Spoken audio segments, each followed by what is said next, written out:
Purihin po ang Panginoon at isang magandang umaga po sa bawat isa sa manunood ng FB Live na ito. At hayaan natin na tayo po'y patuloy na makapag-aral ng salita ng Panginoon sa umaga pong ito. Tayo po'y patuloy na nagpapasalamat sa Panginoon sapagkat tayo po ay binibigyan niya ng pagkakataon katulad ng ganitong tagpo na tayo po ay malaya na nakakapakinig at nakapag-aaral ng salita ng Panginoon. At ang ating pong morning devotion ay nandito po sa Doro Faith Payatas sa pangunguna po ng ating Pastor Romel at Pastora Maria Jornalyn Rilles, under po ng ating District Supervisor Pastor Luis Bailon. Kaya purihin ang Panginoon sa umaga pong ito. Bago po tayo mag-aral, nais ko pong manalangin sa umaga pong ito. Panginoon, maraming salamat po sa inyo sa mga oras na ito. Kami po'y nagpapasalamat at nagpupuri sa inyo na kami po'y patuloy na binibigyan ninyo ng pagkakataon na kami po'y nakakalapit, nakakapag-aral ng inyo pong mga salita. Ito po'y lubos naming pinagpapasalamat sa inyo sapagkat marami ng mga lugar, mga bansa na hindi po nakakapag-aral ng inyo pong mga salita.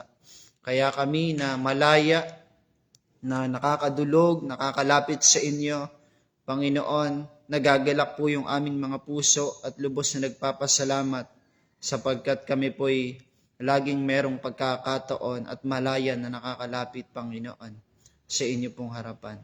Salamat po. Dalangin namin na patuloy niyo po kaming samahan sa umaga pong ito.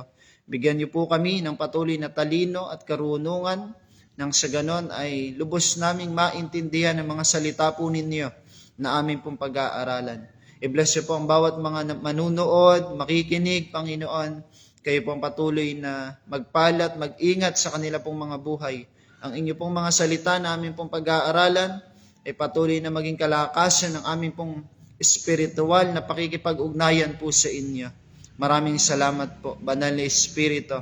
Kayo ang siyang patuloy na magturo sa amin, maging sa bawat mga kapatid namin na makikinig ng FB Live na ito, Panginoon. Salamat po sa inyo, pinupuri at dakila ko po kayo sa pangalan ng Panginoong Hesus. Amen and amen.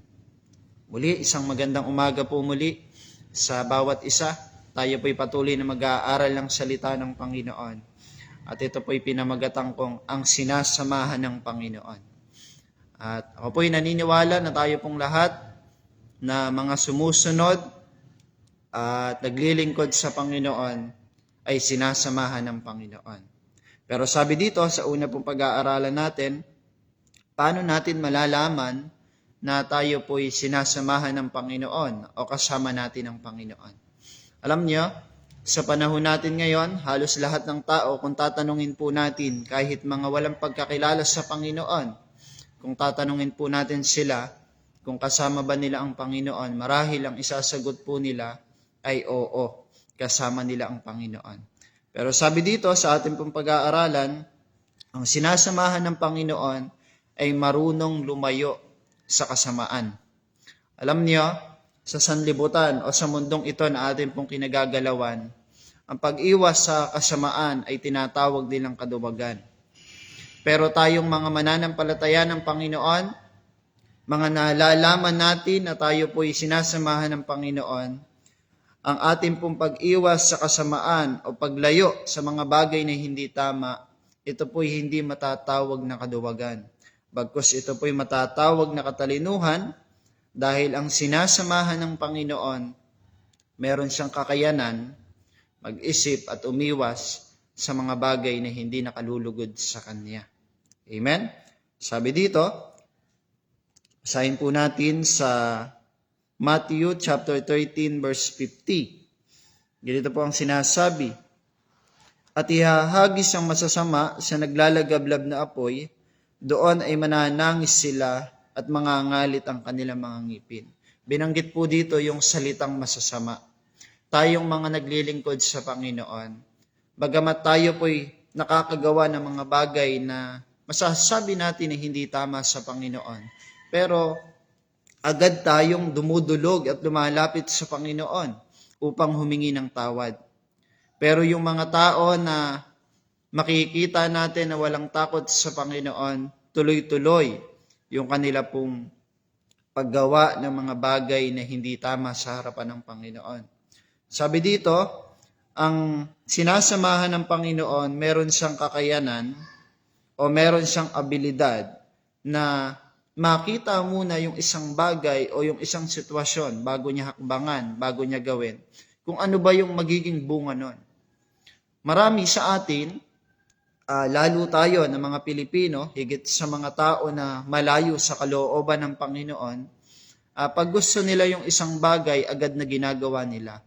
At kung papansinin natin yung mundo po natin ngayon, maraming mga tao na nagsisikap na gumawa para makuha nila yung gusto nila na mga pangangailangan o yung ninanais ng kanila pong mga puso. Kahit masama ay ginagawa na nila. Kahit hindi na mabuti ay ginagawa na nila. Pero tayo na mga naglilingkod sa Panginoon at alam natin sa ating sarili na tayo po'y sinasamahan ng Panginoon, nagagawa muna natin pag-isipan o pagplanuhan yung isang bagay bago natin hakbangan. Dahil, sabi ng mga matatanda, ito ay lagi ko naririnig, na ang pagsisisi daw ay nasa huli. At totoo naman po yun. Dahil ako mismo ay naranasan ko rin po yung ganyang pagkakataon o yung ganyang sitwasyon na hindi muna pinag-isipan yung isang bagay o yung isang sitwasyon bago hakbangan. Kaya sa huli, makikita natin yung talagang hindi nakabuti sa atin. At ganoon din sa bawat isa po sa atin. Kung alam natin na tayo po'y sinasamahan ng Panginoon at kung alam natin na kasama natin ang Panginoon, bago natin gawin yung isang bagay, ito po'y pinag-iisipan muna natin. Pinagpaplanuhan muna natin o dinudulog muna natin sa Panginoon. Kung makakabuti ba ito sa atin, kung makakabuti pa sa mga tao na nasa paligid natin, at kung alam natin na makakabuti at tama sa harapan ng Panginoon, gawin po natin. Pero kung alam po natin na ito po'y hindi tama, at ito po'y magdudulot lamang ng salitang kasamaan, ay isa lang po yung tiyak. Ito po'y iwasan na po natin at huwag nang gawin. Dahil sabi dito, ang kapahamakan, nagsisimula lang yan the moment na hindi tayo nag-iisip o hindi natin pinagpaplanuhan yung isang sitwasyon o yung isang bagay bago natin gawin. Tama nga naman. Nagsisimula yung salitang kasamaan o kapahamakan kapag ang isang tao ay sige lang ng sige. Pag gusto, go. Kapag gustong puntahan, gustong makuha, sige lang ng sige, hindi dinudulog sa Panginoon o hindi pinagpaplanuhan kung ano ba yung magiging resulta ng bagay na yon. Kaya kapag nakuha natin, marahil siguro isasaya tayo at matutuwa tayo. Pero titiyakin ko na sa huli, kapag nagawa natin yung pangyayaring yon o yung sitwasyong yon, hindi pa rin magiging maganda yung bunga nito sa atin. Sapagkat, hindi po natin pinag-isipan o pinagplanuhan bago po natin gawin. Merong talata sa Biblia, sabi po dito, sa Kawikaan chapter 22 verse 3, ito pong binabanggit. Kung may dumarating na panganib, ang matalino'y nag-iingat. Ngunit hindi ito pansin ng mangmang, kaya siya napapahamak. Tayong mga lingkod ng Panginoon na sinasamahan niya, ako po'y naniniwala na yung talino at yung karunungan ay nasa atin po. Dahil hindi po natin pag-iisipan yung isang bagay o hindi natin pagpaplanuhan yung isang bagay kung hindi natin kasama ang Panginoon. Sapagkat ang sabi ng salita ng Panginoon, kung may dumarating na panganib, ang matalino, ito po'y nag-iingat. Hindi to lusob ng lusob. Hindi to basta gagawin na lang ng gagawin. Bagkus pinag-iisipan natin to, tayo po'y nag-iingat kung ito po'y makakabuti ba sa atin. Ang sabi dito, ngunit hindi ito pansin ng mangmang, kaya siya napapahamak. Kalungkot isipin, kahit sinasabi natin na kasama natin ang Panginoon, bakit dumadating pa rin sa tagpo na tayo po'y napapahamak at minsan ay nakakalayo na rin sa Panginoon. Hindi man maganda pakinggan, pero ito yung sabi ng Panginoon. Nagiging mangmang po tayo. hindi nating pinag-iisipan o pinagpaplanuhan yung isang bagay. Kaya sa huli, ipapasok natin yung sinasabi ng mga matatanda, doon tayo nagsisisi. Pero purihin ang Panginoon, tayo po yung mga lingkod ng Diyos. Kaya naniniwala po ako na ang pagsama ng Panginoon ay nasa bawat isa po sa atin. At ako po yung naniniwala na meron po tayong kakayanan na umiwas sa mga bagay na hindi tama sapagkat kasama po natin ang Panginoon. Pangalawa, ang nakikita ko po na nagiging dahilan na kapag kasama natin ang Panginoon, hindi nawawala ang kagalakan na paglingkuran ng Panginoon. Kapag alam natin na kasama natin ang Panginoon, tuloy-tuloy na paglilingkod sa Panginoon, hindi tinatamad, hindi gumagawa ng dahilan o hindi nalilimitahan yung mga paglilingkod sa Panginoon. Dahil tayo po'y sinasamahan ng Panginoon. Kung ang Panginoon po mismo ay tuloy-tuloy yung paglilingkod niya nung nandito po siya sa lupa, tayo din po na mga mananampalataya ng Panginoon na kanya pong tinawag at sinasamahan niya, yung ating pong paglilingkod sa Panginoon, ito rin po ay kailangan tuloy-tuloy at hindi po nawawala sa ating mga puso yung kagalakan na maglingkod at gumawa para sa Kanya sapagkat alam natin na kasama natin ang Panginoon. Merong talata sa Biblia, ganito po ang sinasabi sa Awit 86 verse 11, ang kalooban mo'y ituro mo sa akin at tapat ang puso ko na ito'y susundin, turuang maglingkod ng buong taimtim. Alam niyo po, kahit tayo po'y nakakagawa na sa Panginoon, katulad ng sinasabi ni Haring David dito po sa binasa natin, lagi pa rin siyang nagpapaturo sa Panginoon na kailangan yung puso niya ay laging maging tapat sa Kanya, tapat na naglilingkod at gumagawa sa Panginoon. Meron ako mga linagay na bagay dito kung bakit nawawala yung ating pong kagalakan sa paglilingkod sa Panginoon at kung bakit may mga pagkakataon na tayo po'y nawawalan ng gana na sumunod sa Panginoon. Ito po ang nakikita kong mga bagay, lack of prayer. May mga pagkakataon na masyado tayo nagiging abala sa mundo pong ito, na hindi na tayo nakakadulog sa Panginoon, hindi na tayo nakakalapit sa Panginoon o nakakapanalangin sa Panginoon. Kaya pagka paulit-ulit nating ginawa yung ganong tagpo na hindi nakakapanalangin sa Panginoon, doon na po magsisimula na tayo po'y gumawa ng mga bagay na kung saan ay hindi na tama sa harapan ng Panginoon. Doon na magsisimula na yung paglilingkod natin sa Panginoon ay mawala na po tayo ng gana. Kasi tayo po'y nawawalan na ng gana sa ating pong pananalangin.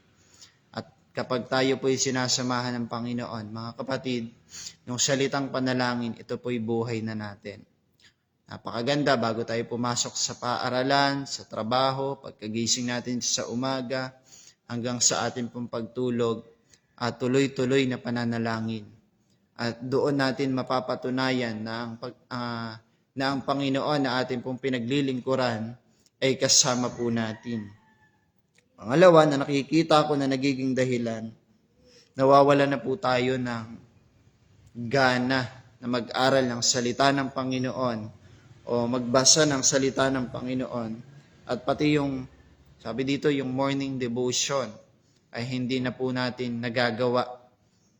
Kaya napakahalaga nung ganitong tagpo, ito pong ginagawa natin, ginagamit ng Panginoon, yung FB Live na ito, tayo po'y makapag-devotion.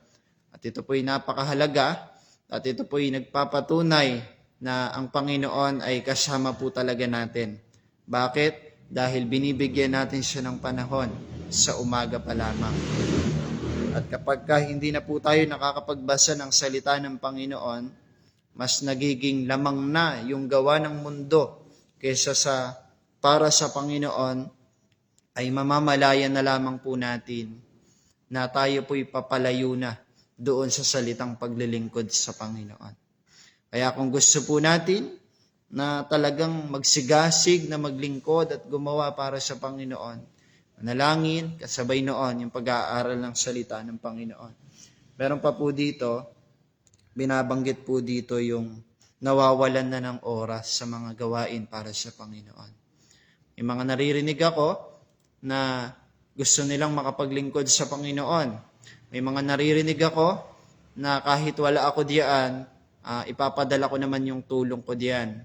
Yun din ay uri ng paglilingkod sa Panginoon. At nagpapasalamat tayo sa Panginoon sa mga ganong mga naglilingkod sa Panginoon. Pero napakahalaga na kapag may pagtitipon para sa Panginoon, kahit hindi natin ipadala yung tulong natin, basta naroon tayo, nakikinig ng salita ng Panginoon at nagpapasalamat sa Panginoon, napakahalaga po nun. At nagpapakita yun na talagang kasama natin ang Panginoon. Kasi kung ang Panginoon mismo ay tuloy-tuloy sa mga gawain nung nandito po siya sa lupa, tayo din po na mga naglilingkod sa Panginoon.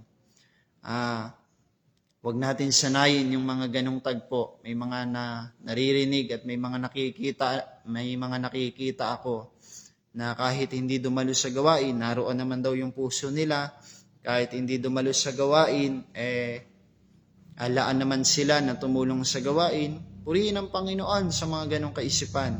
Purihin ang Panginoon sa mga ganong ginagawa ng mga lingkod niya.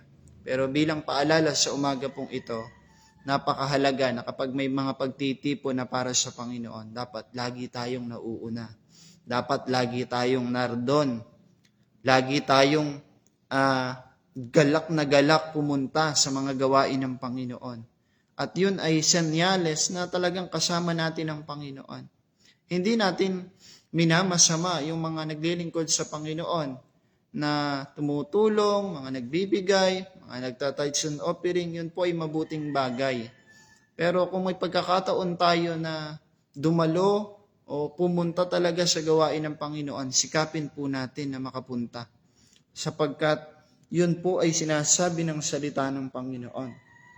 Ito pa po ang nakikita ko, tayong mga Pilipino, lalo sa panahon po natin ngayon, kung bakit po tayo nawawalan ng gana na maglingkod sa Panginoon.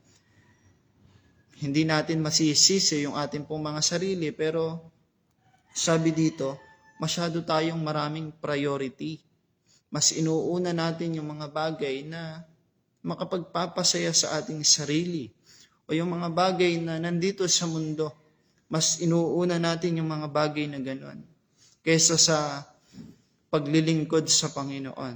Hindi masama na gumawa tayo para sa ating sarili, hindi masama na gawin natin yung mga bagay na alam natin na makakatulong sa atin. Pero mga kapatid, bilang paalala sa umaga pong ito, napakahalaga na sa lahat ng bagay o sa lahat ng mga priority natin, dapat laging nauuna ang Panginoon. Dahil ang pinagmumula ng ating pong buhay, pinagmumula ng ating pong mga nakakamit sa mundong ito, sabi nga ni Haring David, lahat ng kabutihang tinatamasa niya, ito po'y lahat ay mula sa Panginoon. Kaya hindi tayo pwedeng magdahilan o hindi tayo pwedeng maging exempted sa mga gawain na paglilingkod sa Panginoon. Dapat laging nauuna ang Panginoon. Kasabay na lamang yung mga ninanasa natin, yung mga gusto natin. Dahil unang mga naglilingkod sa Panginoon, makikita po natin sa kanila na talagang una ang Panginoon sa kanila. At kung titingnan po natin yung kanila pong mga buhay, nung sila po'y naglilingkod sila sa Panginoon, kung titingnan po natin, makikita po natin na talagang pinagtagumpay sila ng Panginoon. Makikita natin na talagang sinamahan sila ng Panginoon. Kahit doon sa pinakamahirap na sitwasyon, ay talagang hindi sila iniwan ng Panginoon. At may mga nagtatanong, bakit parang hindi na nila kasama ang Panginoon? May mga nagtatanong, bakit parang malayo na sila sa Panginoon? Isa lang naman po yung tiyak. Tayo po mismo yung gumagawa ng dahilan kung bakit po tayo nawawala sa Panginoon at kung bakit po tayo napapalayo sa Panginoon.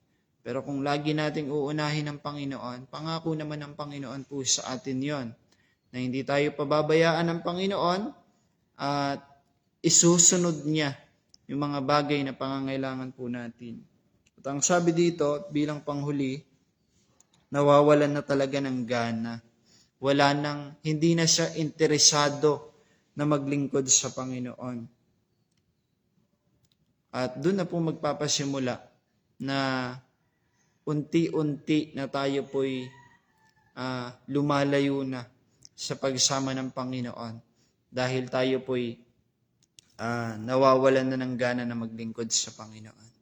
Sabi po dito sa pangatlo, magpapatunay na talagang kasama po natin ang Panginoon. Bilisan na lamang po natin yung salitang oras, yung salitang respeto, yung salitang pagiging tapat. Alam niyo, lagi kong naririnig to sa mga kabataan na mga nag-iibigan. Kapag mahal mo yung isang babae o yung isang lalaki, kailangan meron kang oras sa kanya. Kailangan hindi mo nalilimitahan yung oras sa kanya. Pero sabi dito, kung gagawin natin yan sa Panginoon, alam natin sa Matthew chapter 6 verse 33 na kung uunahin po natin ang Panginoon, alam naman po natin na idadagdag ng Panginoon yung ating pong mga pangangailangan. Meron pong talata sa Biblia sa Deuteronomy chapter 7 verse 9. Tingnan niyo po yung sinasabi dito. Deuteronomy chapter 7 verse 9. Kaya't pakatandaan ninyong si Yahweh na inyong Diyos ay Diyos at siya'y Diyos na hindi marunong sumira sa pangako. Ito po'y pakinggan natin mabuti. Tapat na sumusunod sa kanyang tapat siya sa lahat ng mga umiibig sa kanya at sumusunod sa kanyang mga tuntunin. Ipinadarama niya ang kanyang pagmamahal hanggang sa 1,000 salin lahi. Ang sinasamahan ng Panginoon ay nagiging tapat po sa Kanya. Ang sinasamahan ng Panginoon ay nagiging marespeto sa Kanya. At lalong higit sa atin ng mga naglilingkod sa Panginoon, napakahalaga na laging nakikita sa atin yung mga bagay na ito. Meron tayong oras sa Panginoon, na napakahalaga na marunong tayong rumespeto sa Panginoon, sapagkat doon makikita na tayo po'y sinasamahan ng Panginoon. Sa Matthew chapter 5 verse 16, binabanggit doon, let your light shine before men, that they may see. Kailangan magliwanag tayo sa harapan ng mga tao na walang pagkakilala sa Panginoon. Bakit? Sabi doon, upang makita nila at upang bigyan nila ng kapurihan ang inyong Ama na nasa langit. Napakahalaga na hindi pa man tayo nagsasalita, nakikita pa lamang sa ating pong mga kilos, nagpapasalamat na yung mga tao na nakakakita po sa atin dahil sa buhay na ipinapakita po natin sa kanila na tayo po'y marespeto. At yun naman po talaga ang totoo na mga naglilingkod sa Panginoon. Kailangan laging nakikita sa atin yung mga bagay na ito na tayo po'y nagiging marespeto sa Panginoon. Meron pa pong talata sa Biblia. Bilang panghuli, ganito po ang sinasabi sa Aklat po ng Awit. Ito po'y basahin natin, chapter 29, verse 2. Tignan niyo po ang binabanggit po dito. Purihin ang kanyang maluwalhating pangalan. Tignan niyo pong mabuti. Sambahin si Yahweh sa banal na kaayusan. Amen? Kahit sa ating pong pagpupuri sa Panginoon, kahit sa ating pong paglapit sa Panginoon, napakahalaga na makita po sa atin yung sinabi niyang salita ng Panginoon, na sambahin natin ang Panginoon o purihin natin ang Panginoon. Sabi dito, banal na kaayusan. Ibig sabihin, makikita sa atin yung salitang respeto. Purihin ang Panginoon sa umaga pong ito. Dahil ko pong manalangin sa inyo. At ako po'y naniniwala ng bawat isa po sa atin ay sinasamahan ng Panginoon. Nagpapasalamat po tayo sa Panginoon sapagkat kahit sa mahikling oras tayo po'y nakakapag-aral ng salita ng Panginoon. At ako po'y nakatitiyak na kapag ganito po yung routine ng ating pong buhay, at titiyak po ako na kung paano pinagtagumpay ng Panginoon yung mga unang naglilingkod sa Kanya, ganun din po yung gagawin sa atin ng Panginoon sa umaga pong ito. Kaya purihin ang Panginoon. Tayo ko pong manalangin sa inyo. At hayaan po natin na sa maghapon pong ito, patuloy na maging una sa atin ng Panginoon sa mga oras pong ito. Purihin po kayo, Panginoon, sa umaga pong ito. Napakabuti po ninyo sa amin. Salamat po sa pagmamahal na pinapakita at pinaparanas po ninyo sa amin, Panginoon. Papasalamat kami sa lahat ng mga tulong na ibinibigay niyo sa amin. Papasalamat kami sa mga panalangin namin na tinutugon po ninyo. At katulad po ng amin pong pinag-aralan, Panginoon, kami po'y nagpapasalamat sa inyo dahil alam po namin na kasama po namin kayo. At lagi kayong nariyan na nag-iingat at laging gumagabay po sa amin, Panginoon. Salamat po, Panginoon. Pagpalain po ninyo ang bawat kapatid ko sa pananampalataya sa umaga pong ito, sa lahat ng mga nanunood at manunood pa ng FB Live na ito. Sumagana ang mayamang pabor po ninyo sa kanila pong mga buhay, Panginoon. At ganoon din sa mga papasok sa eskwelahan, paaralan, Panginoon. Lord, taglayin po nila ang patuloy na pag-iingat ninyo, ang pagselyo ng inyo pong kapangyarihan at ng inyo pong banal na dugo ay patuloy na maranasan ng inyo pong mga lingkod na ito. Tinataas ko rin po sa inyo ang kabuuan ng organization ng Doro Faith mula sa aming General Superintendent, Pastor Joseph Glenn Masaredo, sa mga pastor supervisor, Panginoon, sa mga pastor, mga manggagawa na tinalikuran ng kanilang mga sarili, makasunod lamang po sa inyo. Panginoon, lagi po naming sinasabi sa inyo, kayo na po ang amin pong maging gantimpala. I-bless rin po ang bawat iglesia saan man sulok ng mundong ito, Panginoon, sa mga nasa liblib, mga nasa taas ng bundok, Panginoon. Dalangin po namin na kayo po ang tumulong sa bawat mga iglesia na inyo pong itinatag sa mundo pong ito, Panginoon. Kayo ang siyang patuloy na maging kalahakasan ng bawat isa.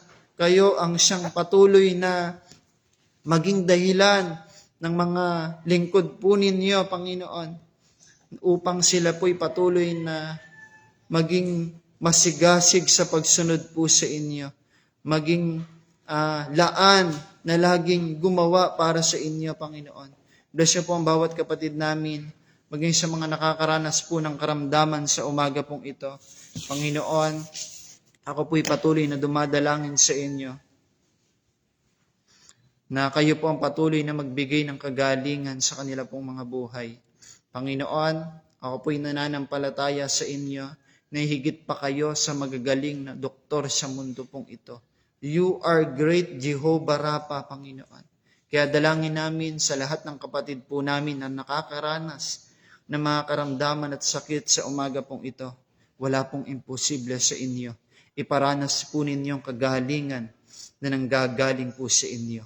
At sang-ayon sa inyo pong mga salita, sa pamagitan ng inyo pong mga latay, kami po'y nagsigaling. Salamat po, itinataas po namin sa inyo, maging yung amin pong District Supervisor, Pastor Luis, sa kanya pong misyon sa lugar po ng Bicol. Panginoon, maraming panahon at maraming pagkakataon na pinakita ninyo na hindi po ninyo pinabayaan ang inyo pong mga lingkod. Kaya kami po'y patuloy na dumudulog sa inyo sa oras pong ito. Nasamahan po ninyo ang buhay ng Pastor Luis sa kanya pong misyon sa lugar po ng Bicol. Kayo po ang patuloy na mag-ingat sa kanya, sa lahat po ng kanyang mga dadaanan, Panginoon, mga sasakyan, Panginoon, ang pabor po ninyo, ipatuloy na maibigay po ninyo. Maging yung kalakasan ng kanya pong pisikal na pangangatawan, ipatuloy na iparanas po ninyo. At hayaan po ninyo na sa kanya pong pupuntahan na lugar, Panginoon, patuloy na maging pagpapala siya sa lugar na iyon, maging dahilan yung mga salita ninyo na kanila pong pag-aaralan upang magpatuloy ang inyo pong mga lingkod sa lugar pong iyon. At patuloy na maging dahilan yung mga salita ninyo na kanila pong pag-aaralan, Panginoon, para sa mas maraming kaluluwa, maraming mga mananampalataya na magbabalik loob sa inyo at maglilingkod po sa inyo at magtatalaga po ng buhay, Panginoon. Maraming salamat po sa inyo. Hindi kayo nagkukulang sa amin, Panginoon. At hayaan po ninyo na kayo po ang patuloy na umabot ng maraming mga kaluluwa sa lugar pong iyon, Panginoon. At naniniwala kami na ngayon pa lamang, tagumpay na po kayo, Panginoon. Hindi kayo nagpapabaya, hindi kayo nagkukulang, Panginoon. Sapagkat katulad po ng aming pinag-aralan, alam namin na kasama po namin kayo. At kapag kasama namin kayo, Panginoon, wala pong magiging gawa ang kaaway sa amin pong mga buhay, Panginoon. Salamat po, purihin po kayo sa umaga pong ito. Patuloy na ingatan po ninyo kami sa buong maghapon. Kayo po ang siyang patuloy na magtagumpay sa amin, Panginoon. Nangangkin ko po ang patuloy na tugon ng aming pong mga panalangin sa mga oras pong ito. At patuloy kami nagpapasalamat sa inyo. Panginoon, nagagalak ang aming mga puso sapagkat kami po'y patuloy na nakaganap na naman ng inyo pong kalooban sa amin pong mga buhay, Panginoon. Salamat po, purihin kayo, dakilain kayo sa pangalan ng aming Panginoong Jesus. Amen and amen. Purihin po ang Panginoon at isang magandang umaga po muli sa bawat isa.